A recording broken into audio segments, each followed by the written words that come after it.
vamos a hablar de sacro.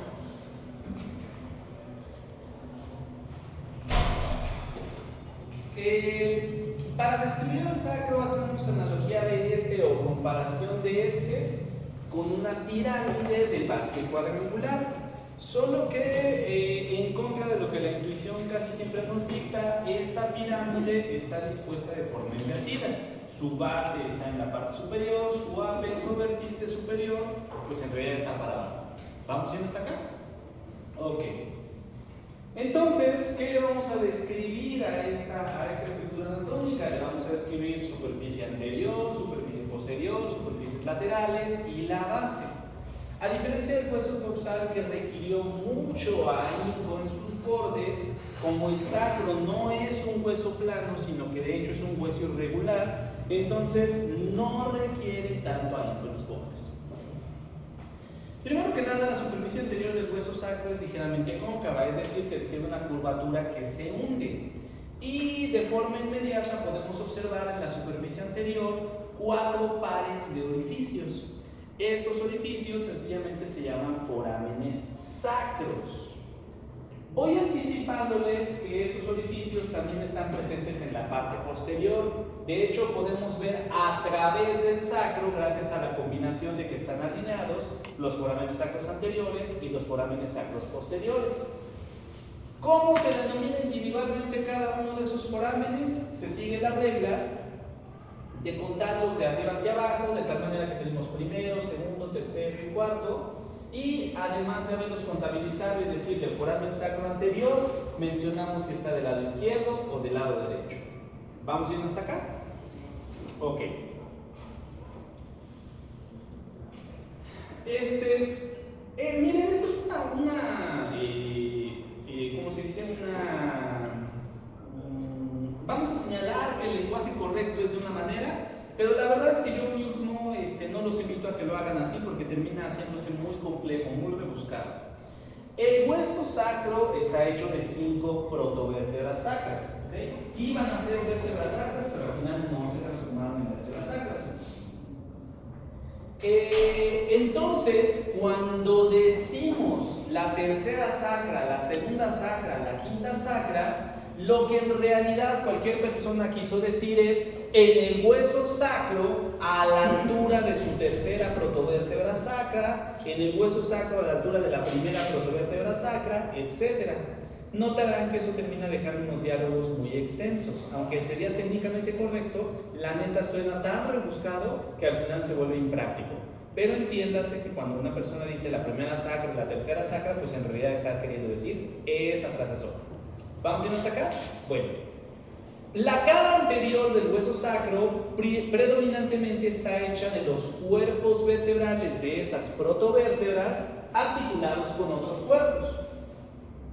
El vestigio de esas articulaciones se manifiesta en las líneas de conjunción o líneas transversas. Espérenme, si para acá está, no, ok, para acá. Aquí pueden ver que a la altura de cada foramen se observan 1, 2, 3 y 4 líneas. Esas líneas son las líneas de conjunción o líneas transversas. ¿Vamos bien hasta acá? Bueno, vamos a dejar en paz tantito a la cara anterior y ahora nos vamos a la base. Entonces, en la base del hueso sacro podemos observar el cuerpo de la primera sacra, que es, acabamos de decir que en realidad lo que estoy diciendo es en el hueso sacro a la altura de la primera protovértebra sacra. Bueno, observamos el cuerpo vertebral de la primera sacra. ¿Cómo se llama? Cuerpo vertebral, ¿sale? Esto es un cuerpo vertebral en toda la extensión de la palabra. Y observamos las apófisis o procesos transversos, pero que se manifiestan en el sacro de forma diferente. Son muy grandotes. Son tan grandotes que de hecho ni les decimos procesos transversos, le decimos alas del sacro. ¿Sale? Son tan grandotes los procesos transversos que les decimos alas del sacro. ¿Vamos bien hasta este punto? ¿Sí? Hija de Dios.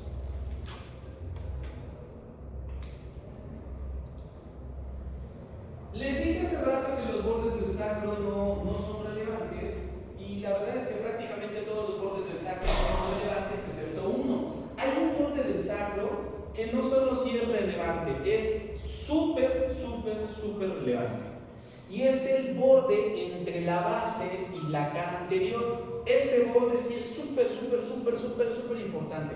No tienen ni idea de cuánto. Probablemente la única cosa que no les perdone que se sepan del sacro tiene que ver con el borde entre la base y la cara anterior. Miren, ese borde está compuesto de dos componentes. Bueno, el borde anterior del cuerpo se llama promontorio. Les juro que se les puede olvidar casi el resto del sacro, que no estoy diciendo que les voy a pasar, pero se les puede olvidar el resto del sacro, pero el promontorio en su vida se les olvida, ¿sale? De mi cuenta corre que en su vida se les olvida que el borde anterior del cuerpo de la primera sacra se llama promontorio. No solo, si se los olvida el promontorio, ni digan que tomaron clase conmigo, así se los pongo, ¿sale? Y además no se trata solo de algo que es un cliché que me gusta enseñar, etc. No, esta cosa es súper importante en ginecología y obstetricia, ¿sale? Entonces tiene mucha relevancia.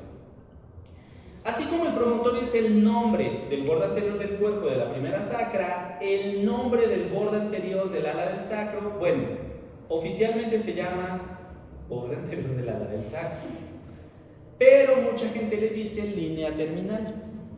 ¿Sale? Entonces, borde anterior del ala del sacro, o mucha gente le dice línea terminal. ¿Vamos a ir hasta acá?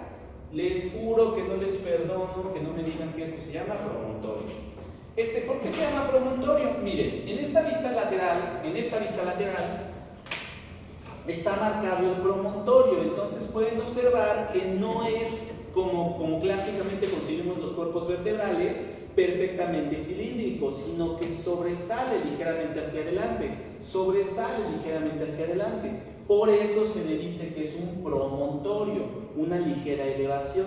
Vamos a ir hasta acá. Entonces, promontorio del sacro. Con esto además ya hemos cubierto cara anterior y base del sacro. Ahora vamos justamente a la superficie lateral. Cuando te salga, cierro la puerta. En la superficie lateral del sacro podemos observar una superficie articular que parece tener forma de oreja.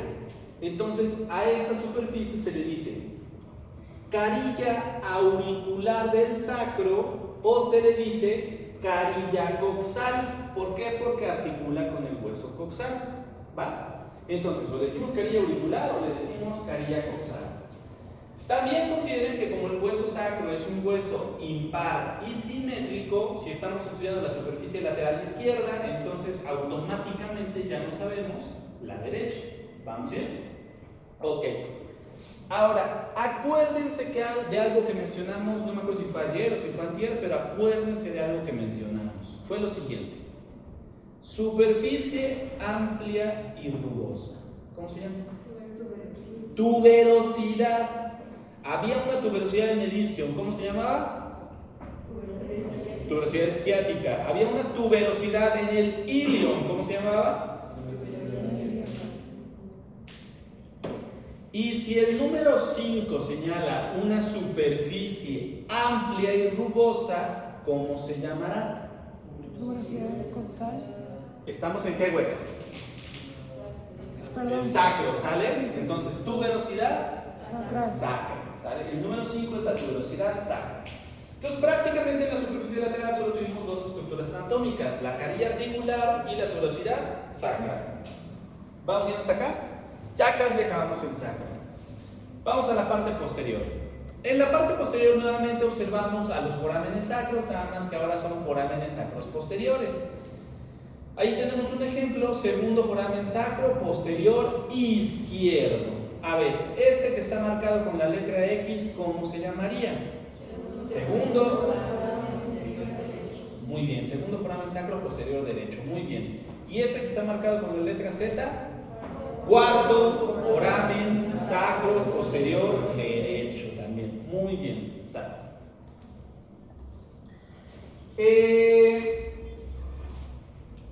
Recordarán ustedes que el arco vertebral está constituido por láminas y de esas láminas salen procesos, principalmente 7 procesos: procesos articulares superiores, procesos articulares inferiores, procesos transversos y procesos espinosos, ¿sale?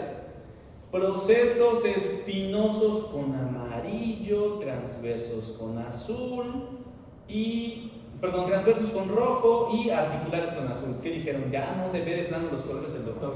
Y es completamente cierto, pero aquí fue un error. Vamos a ir hasta acá. Transversos con rojo. Transversos con rojo. Articulares con azul. Bueno.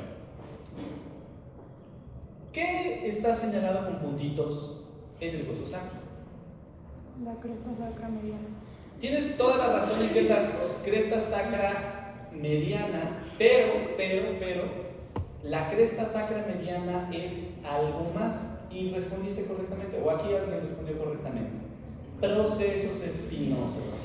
La cresta sacra mediana son procesos espinosos apilados uno sobre otro. ¿Sale? Son los vestigios de los procesos espinosos que se fusionaron entre sí. ¿Sale? Pero a ver, siempre que hago esta pregunta, híjole, parece que se les va a fundir el cerebro. ¿Qué cosa como que falta aquí?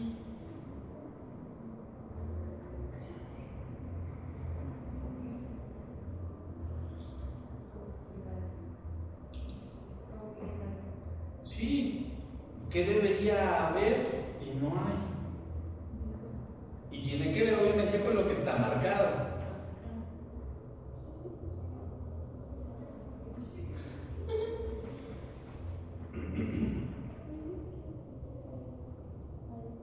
¿Cuántas vértebras forman el sacro? ¿O cuántas vértebras? 5. Sí, todos lo saben, entonces. Falta un proceso espinoso. Y no es que a mí me haya fallado notarlo, podría ser, pero no fue en este caso. Si se dan cuenta, justo detrás de la quinta sacra no hay nada. ¿Sale? Entonces, la quinta sacra ni siquiera desarrolló un arco vertebral. La quinta sacra carece de pedúnculos, de arco vertebral, de láminas, de proceso espinoso, de procesos transversos. ¿Estás bien? Sí. ¿Qué es un doctor? Más chiste, ya. ¡Un doctor! Dice bien, bueno, la quinta vértebra sacra carece de arco vertebral, carece de pedúnculos vertebrales, carece de láminas vertebrales, carece de proceso espinoso, procesos articulares y procesos transversos. No se genera el arco vertebral. ¿Hasta este punto vamos bien?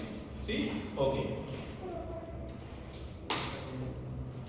Esto ahorita lo vamos a retomar, pero ya checamos que la cresta mediana del sacro está formada por el apilamiento o la fusión de los vestigios de los procesos espinosos. ¿Sale? Cresta mediana. Por cierto, ¿cómo dicen en el ¿Se le llama cresta mediana? Conducto sacro. No, esa, la cresta mediana. Ah, no, sí. ¿Con mediana? Sí. Sale. Ok. Bueno, no sé, eso me lo dijo la doctora Sago. Así lo dijo, entonces yo creo que sí.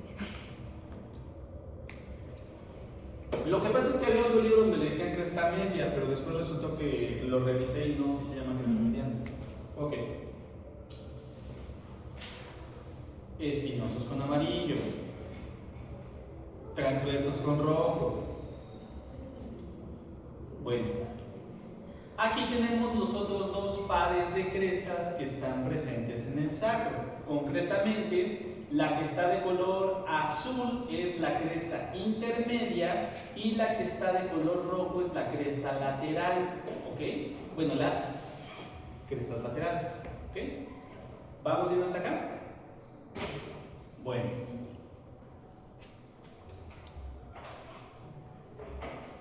En última instancia, ¿qué serán las crestas laterales y qué serán las crestas intermedias? Es correcto. Las crestas intermedias son el resultado del apilamiento de los procesos articulares y las crestas laterales son el resultado del apilamiento de los vestigios de los procesos transversos. ¿Vamos bien hasta acá? Ahora, les voy a decir algo que es obvio en la imagen, pero quizás si no nos lo dicen no le damos relevancia hasta que estamos en el examen. La única cresta que está lateral con respecto a los hoyos del sacro es la cresta lateral. Las otras dos quedan mediales con respecto a los hoyos del sacro. ¿Vamos bien hasta acá? Bueno. Ahora, ¿qué les dije de la quinta sacra que no desarrolla qué? O sea, no digan todo, díganme así como en general que no desarrolló el arco vertebral, ¿sale? La quinta sacra no desarrolló el arco vertebral. Bueno, primero que nada, esto que está marcado con verde, ¿sí es verdad? Esos son procesos articulares superiores, ¿sale? Son procesos articulares superiores. La primera sacra sí tiene procesos articulares superiores en toda la extensión de la palabra, con toda la función de un proceso articular superior. ¿Vamos bien? Ok. Ahora, ¿qué pasa con los procesos articulares inferiores de la cuarta sacra? Que se generaron, sí se hicieron, sí se formaron, pero dicen, ah caray, yo debía haber ponido acá un arco vertebral y no está, y nomás quedan volando, no articulan con nadie. Entonces, los procesos articulares inferiores de la cuarta sacra quedan volando, quedan pelonchis, se convierten en vestigios porque no articulan con nadie. Y por lo tanto, ¿cómo decimos cuerno en anatomía? Astas. Astas, exactamente. ¿Sí les conté lo de mi compa, el que le decían el astado? Sí. Es que era muy democrático, pero bueno. Entonces, a esto se le llaman astas del sacro, ¿sale? Son vestigios de los procesos articulares inferiores de la cuarta sacra. ¿Vamos bien hasta acá? Bueno, voy a decir algo cuyo mecanismo es el mismo que este, aunque es en otro hueso. Si no existe el arco vertebral de la quinta sacra, los procesos articulares superiores de la primera coxigia les va a pasar exactamente lo mismo. Van a llegar y decir, oye, debieron haber ponido aquí un arco vertebral. Entonces, como no lo encontramos, nos transformamos en vestigio y nos llamaremos cuernos, ¿sale? Las astas del coxis son vestigios de procesos articulares superiores de la primera coxigia. Si se dan cuenta, como que los dos llegan a esta zona y dicen, ah, chihuahuas, no hay ningún arco vertebral, pues no servimos para nada. ¿Vamos a ir hasta aquí? Bueno. Entonces, ya lo último, ante la ausencia del arco vertebral de la quinta sacra, a esta región, a este orificio, se le llama hiato sacro, que sería la parte final del conducto medular, del conducto de la médula espinal. ¿Vamos bien hasta esta parte? Sobres. Entonces, con esto casi terminamos sacro, terminamos con la configuración externa del sacro, ¿sale? Terminamos con la configuración externa. Pero el sacro es un hueso complejo, ¿sale? Es un hueso irregular y complejo. Aquí lo que hicimos es un corte transverso en el sacro, aproximadamente a la altura del segundo foramen sacro, de cualquiera de los segundos forámenes sacros. ¿Qué podemos observar? Esto de acá es el conducto medular. Aquí, miren, no va la médula espinal en el sentido de que la médula espinal se acabó a la altura de la primera lumbar, pero aquí iría la médula espinal, ¿sale? Que hay raíces nerviosas. Bueno, en esta columna lumbar, no sé si se acuerdan cómo se llaman estos forámenes. Se llaman agujeros de conjunción o forámenes intervertebrales, ¿sale? Bueno, muchos afirman erróneamente que el equivalente de los forámenes intervertebrales en el sacro son estos, los forámenes sacros. Y no es cierto. El sacro tiene en toda la extensión de la palabra sus forámenes intervertebrales, nada más que están profundos, quedaron ocultos. ¿Saben qué cosa atraviesa por los forámenes intervertebrales? Nervios espinales. Nervios espinales. Entonces, por ahí también está pasando el nervio espinal. ¿Cuál? Pues un nervio sacro. ¿Ok? Y todo nervio espinal por aquí atraviesa el foramen intervertebral, se divide en dos cachos. un ramo posterior y un ramo anterior. ¿Vamos bien hasta acá? Bueno, entonces la cuestión en esto es: el nervio espinal pasa por el foramen intervertebral. Aquí nomás puse la mitad porque cortamos el sacro, ¿sale? Porque el sacro está cortado justo a la altura de esos hoyos. Entonces sale el nervio espinal y nos da el ramo posterior y el ramo anterior, que ya salen o por foramen sacro anterior o por foramen sacro posterior. ¿Vamos bien hasta acá? Bueno, con esto terminamos de explicar algunos aspectos particulares de la configuración interna del sacro y se acabó el sacro. ¿Sale? ¿Quieren que lo regrese? ¿Rosa?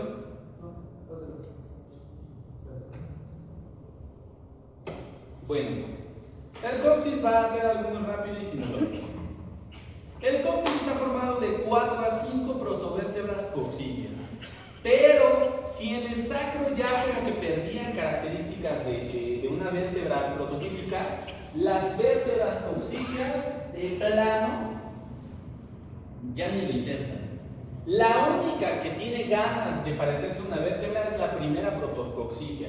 De ahí en fuera todas las demás como que quisieron ser un cuerpo vertebral y hasta eso a medias. ¿Ok? De la segunda, tercera, cuarta y quinta, lo único que tienen fue un cuerpo vertebral y de ahí en fuera, nada. Ok, entonces, ¿qué cosas sí conserva la primera sacra? Bueno, ya habíamos visto que tiene vestigios de procesos articulares superiores que se llaman astas del coxis. Y por otro lado, tiene aquí estas salientes anatómicas, procesos transversos, y que acá se llaman procesos transversos, de hecho. ¿Sale? ¿Vamos bien hasta acá? ¡Listo! Toda la ciencia detrás del coxis. ¿Hasta este momento vamos bien? ¿Dudas, preguntas, aclaraciones, quejas, mentadas, algo por el estilo? ¿No? Ok. Vamos a hablar de articulaciones. Bueno, recordemos que las vértebras lumbares presentan las mismas características, los mismos elementos para... Ah, perdón, me salté esa diapositiva. Ok, perdón, pensé que empezaba con vértebras lumbares. Ahorita vamos a hablar de las vértebras lumbares. Vamos a comenzar hablando de las articulaciones del hueso coxal. Son articulaciones del hueso coxal. ¿Vamos a ir hasta acá? Bueno, recordarán que el hueso coxal estaba formado por 3 cachos: ilion, isquion y pubis.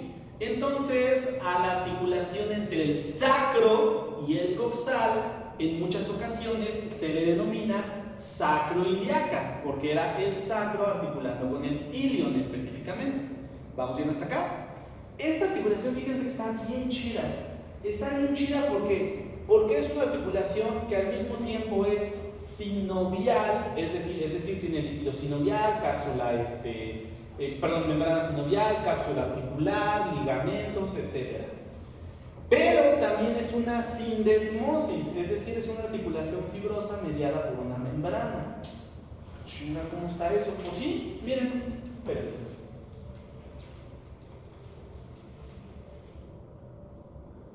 Este es el hueso sacro y este es el hueso coxal. Todo esto es el contacto que establecen los dos huesos. Si se dan cuenta, en la parte anterior es una articulación sinovial, pero en la parte posterior es una articulación de tipo sindesmosis. ¿Ok? ¿Por qué ocurre eso? Porque el contacto que establece con las primeras osificaciones del ilion crea una membrana.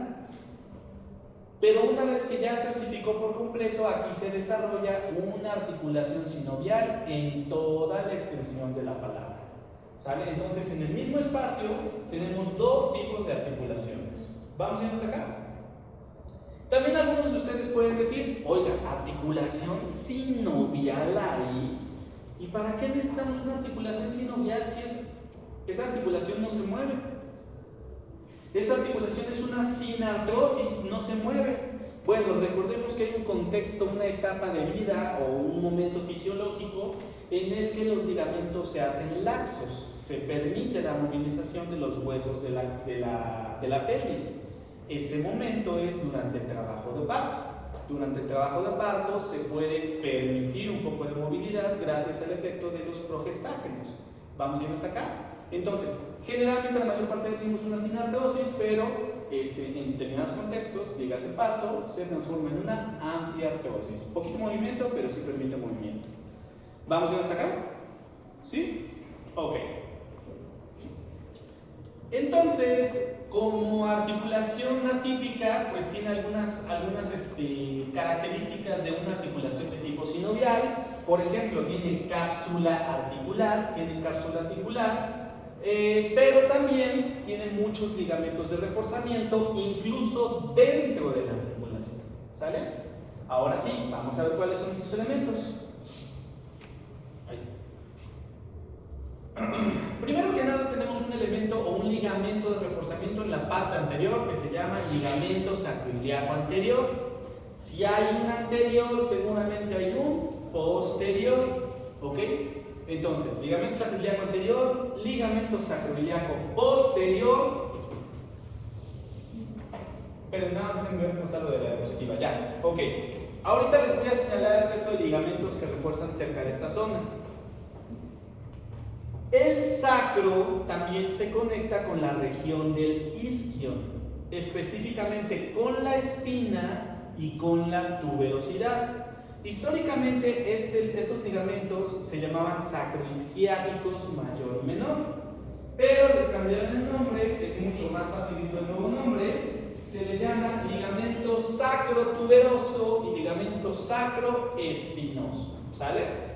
Estos contactan el sacro con la porción del isquion y en última instancia también refuerzan la articulación sacrocoxal. ¿Vamos a ir hasta acá? ¿Sí? ¿Chichión? Ok.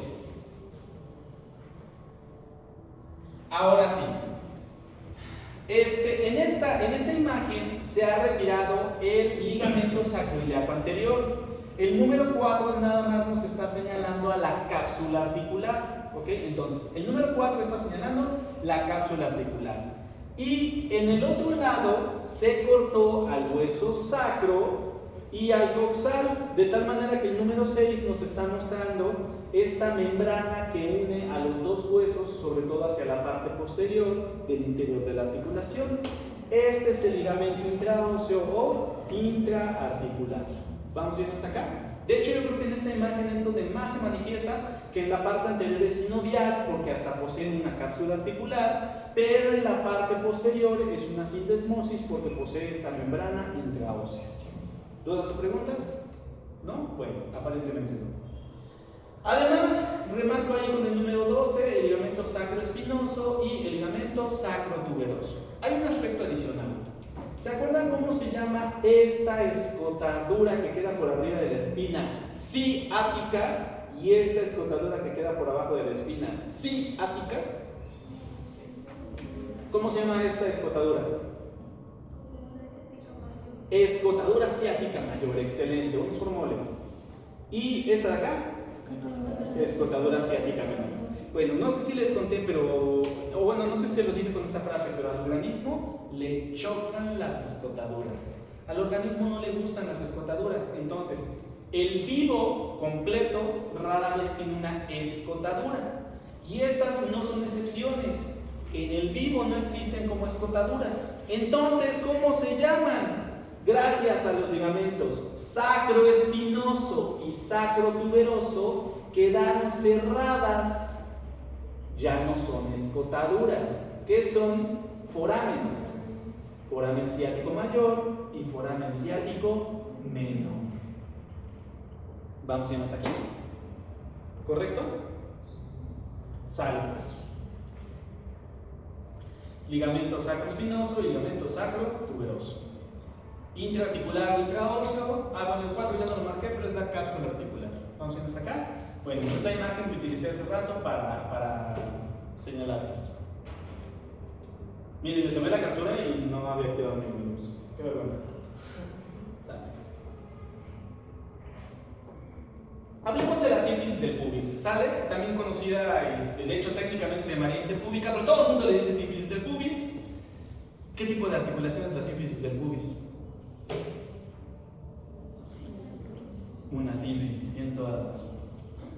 De acuerdo con su grado de movimiento, también es una articulación no móvil, excepto o que el trancazo esté muy fuerte o que esté en el momento de parto. Se hacen laxos los ligamentos y se convierte en una amplia artrosis. Bueno, si se dan cuenta, solo tienen poquitos elementos esta articulación: un disco y 2 ligamentos. Vamos a la imagen. Es una vista posterior, pero lo suficientemente limpia para poder ver la sínfisis del pubis. Con el número 1 tenemos al disco interpúbico. Esto es un fibrocartílago. Por si no se acuerdan, las articulaciones de tipo sínfisis están mediadas por fibrocartílagos. ¿Sale? Fibrocartílagos. Por otro lado, con el número 2 tenemos al ligamento interpúbico superior y con el número 3 al interpúbico inferior. ¿Sale? Vamos a otra imagen. Esta imagen es vieja conocida porque la usamos para aprender cresta púbica, cresta púbica, pecten pubis, espina del pubis, ¿ok? Pero ahora la vamos a usar para visualizar ahí ligamento púbico superior, disco interpúbico, ligamento púbico inferior, ¿sale? Eso es todo lo que refuerza la articulación. Hay que considerar que de hecho esta articulación casi no se mueve. Muchos autores dicen que de hecho no existe para moverse, existe para que este fibrocartílago le dé ¿cómo se dice? No, es que en arquitectura se llaman uniones de bisagra. Se me fue la palabra, se me olvidó la palabra exacta. Miren, les explico. Si alguna vez han ido a un estadio o a un auditorio, se darán cuenta de que a veces no es una sola estructura, sino que claramente hay espacios entre las gradas. O sea, las estructuras son independientes. Tú lo ves como un solo edificio, pero en realidad hay espacios.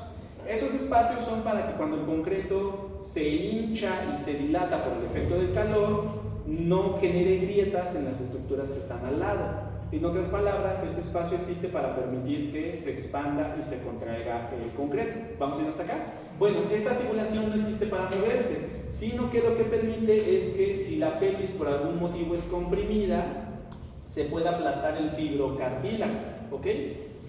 Se olvidó cómo se dice ese tipo de unión o de articulación. Ahorita lo recordaré. ¿Vamos a ir hasta acá? Bueno. Ahora sí llegamos a las articulaciones de vértebras lumbares. Recuerden, como cualquier articulación intervertebral, pues tiene su disco y sus 6 ligamentos: longitudinal anterior, posterior, amarillo, intertransverso, interespinoso y el biespinoso. Por otro lado, también como cualquier articulación entre vértebras típicas, tienen articulaciones los procesos articulares. ¿Vamos bien hasta acá? Bueno. Y vamos a hablar de generalidades de la pelvis ósea. Vamos a hablar de algunos aspectos integradores. Bueno, aquí tenemos una secuencia de colorcitos de amarillo que prometí que iba a tener un significado y que tiene mucha importancia. Primero que nada, lo que está de amarillo es el borde superior del disco interpúbico o borde superior de la sínfisis del pubis. ¿Vamos bien hasta acá? Bueno. Lo que está de verde, ¿cómo se llama?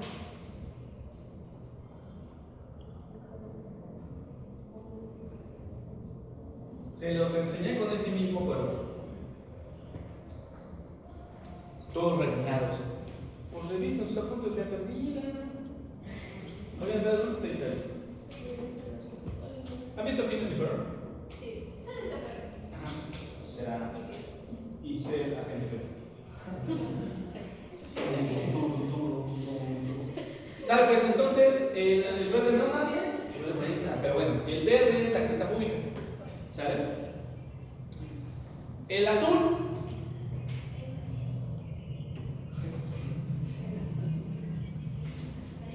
¿Se acuerdan que la gente que consume drogas dice que tiene forma de peine? De peine.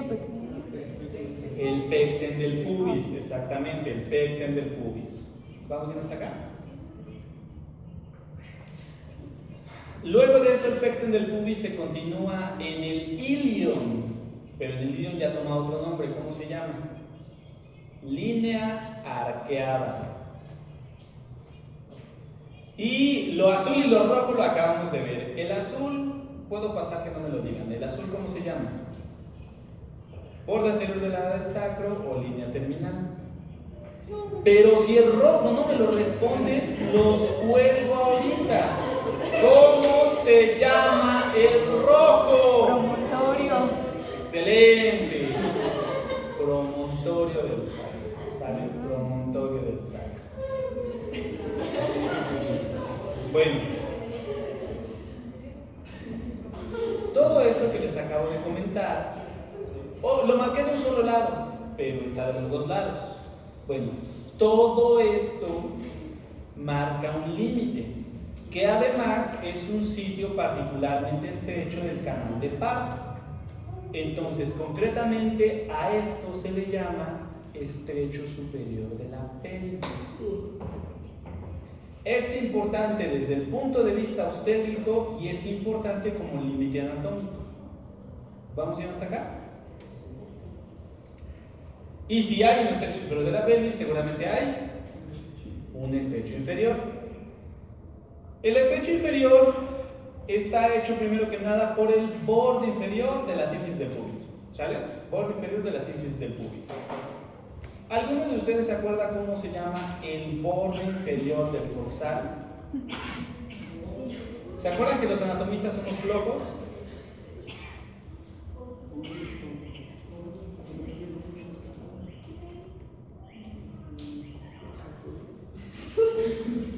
Miren, les digo la verdad, me estoy sintiendo decepcionada. O sea, está bien que les doy facilidades, pero pues cuando menos en los otros grupos 1 o 2 le intenta, responde, pero vino la mitad del grupo, no me responden.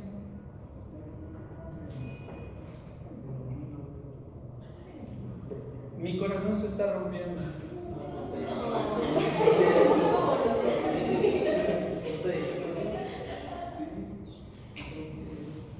Bueno, se llama borde inferior de la rama escropúbica. ¿Sale? Cuando menos esto, que por cierto, creo que no les dije, pero estamos sentados sobre eso, justo estamos sentados sobre eso.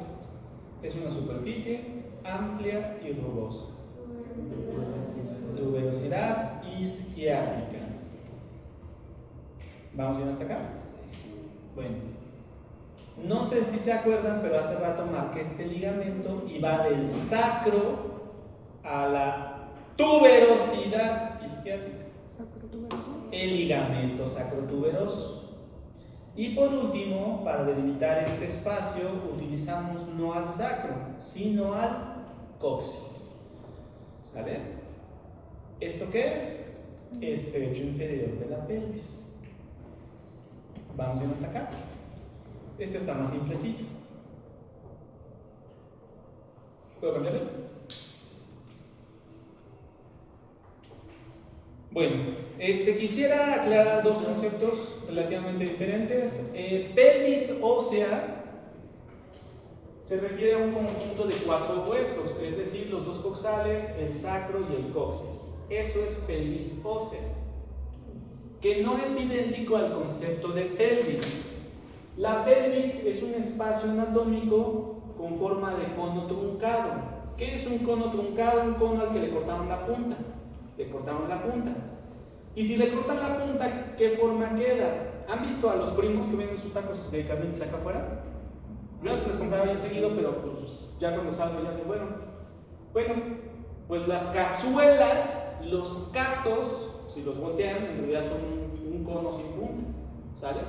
Entonces, la pelvis es un espacio anatómico con forma de caso, cazuela o de cono truncado. ¿Vamos bien hasta acá? No solo hay pelvis ósea o no solo hay pelvis en este sitio anatómico, hay otros sitios que tienen cosas que se llaman pelvis. Vamos bien hasta acá, lo veremos en el riñón, etc.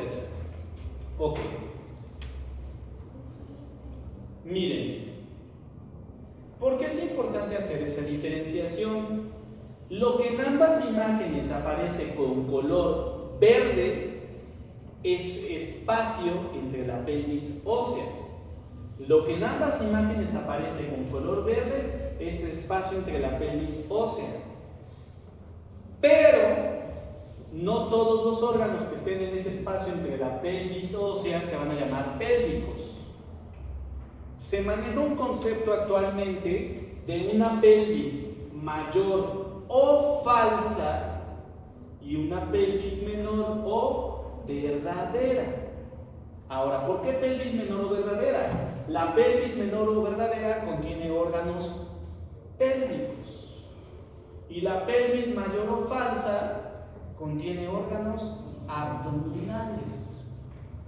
Los órganos que están en este espacio anatómico no son llamados pélvicos, son llamados abdominales. Ejemplos: colon sigmoides, ciego o el famosísimo apéndice. ¿Vamos bien hasta acá? Bueno.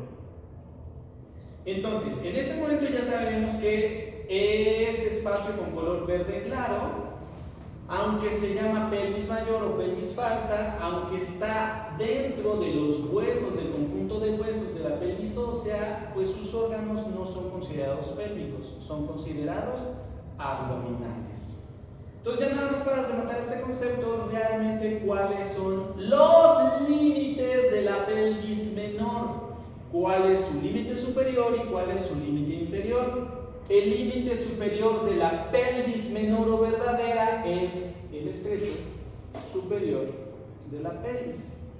Y el límite de abajo es el estrecho inferior. ¿Sale? ¿Vamos bien hasta acá? Bueno, vamos a hablar de pelvis femenina y pelvis masculina. Entonces, aquí tenemos un comparativo entre la pelvis masculina y la pelvis femenina. La pelvis masculina es la que está de color gris y la pelvis femenina es la que está de color naranja translúcido. ¿Todos los alcanzan a reconocer? ¿Sí? Ok. Entonces, permítanme un tantito.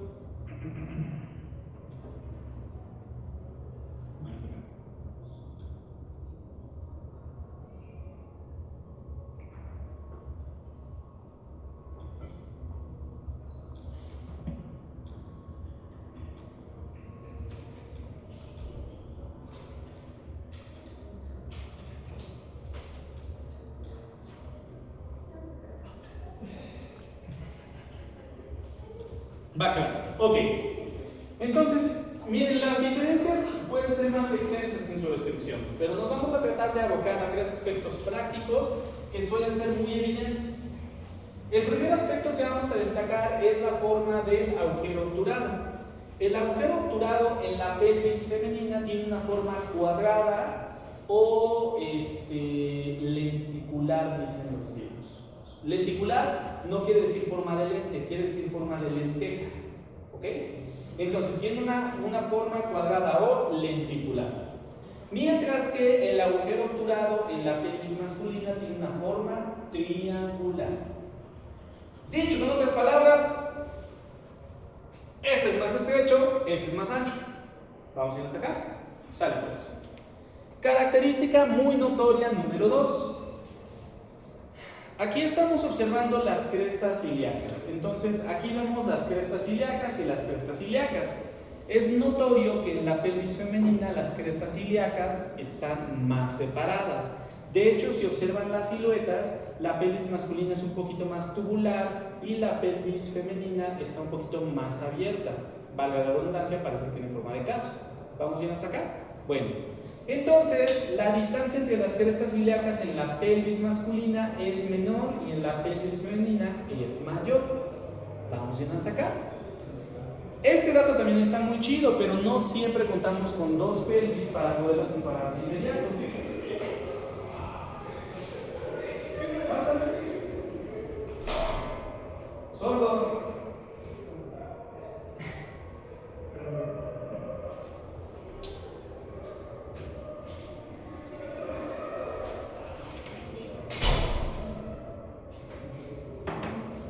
Bueno, ¿cuál es el dato más importante que podemos tener para comparar a una pelvis masculina y a una pelvis femenina? Antes de que empiecen a usar sus dedos, ¿cómo se llama esta parte del coxal? Tiene no mucho que se los pregunté y que les dije que mi corazón se rompía porque no se acordaban de eso. ¿Esto cómo se llama? Es el borde inferior del coxal, ¿cómo se llama?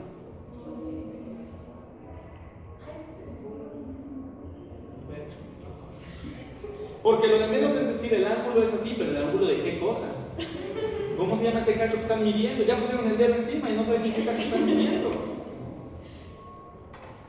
El borde inferior de la rama isquiopúbica. Se volvió a suturar mi corazón. Ok, esto se llama ángulo de la rama isquiopúbica. Ángulo de la rama isquiopúbica. Bueno, primero la formalidad, luego el método. El ángulo de la rama isquiopúbica en los hombres es menor de 90 grados o es un ángulo agudo, ¿de acuerdo? El ángulo de la rama isquiopúbica en las mujeres es un ángulo recto o un ángulo mayor de 90 grados. ¿Vamos bien hasta acá? Bueno, ahora sí. Si tomamos como referencia estos tres dedos, la separación entre el dedo índice y el dedo medio siempre es menor de 90 grados, a menos que tengamos síndrome de Marfan o Ehlers-Danlos o algo así. Entonces, si colocamos esos dos dedos sobre una radiografía o sobre una pelvis y mide menos de 90 grados, probablemente es una pelvis de hombre. ¿Vamos bien hasta acá? Bueno, por otro lado, si colocamos nuestros dedos índice y pulgar abiertos, forman un ángulo de 90 grados casi siempre en hombres, y en mujeres pueden rebasar los 90 grados por la mayor flexibilidad que tienen. Bueno, entonces, si colocamos esto sobre la pelvis y coincide la silueta, probablemente sea una pelvis de mujer. También quisiera aclarar algo, tengan cuidado un poquito en cómo describan las cosas. Digo, rara vez se van a ver a lo mejor expuestos a esto, pero bueno, con las redefiniciones actuales nada más tengan cuidado en cómo transmiten la información. ¿Vamos bien hasta acá?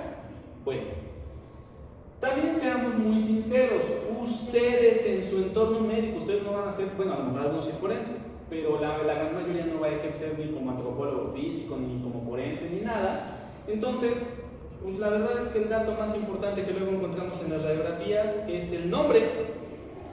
Entonces, de entrada, pues si vemos el nombre, ya podemos identificar si es masculina o femenina. A ver, esta es de niño o niña. ¿Va? ¿Y esta? Además de eso, algo ahí que se ve, ¿no? Entonces, también puede ser un niño. ¿Vamos hasta acá? Bueno, continuamos mañana. ¿Sale? Suscríbanse, denle like, activen la campanita.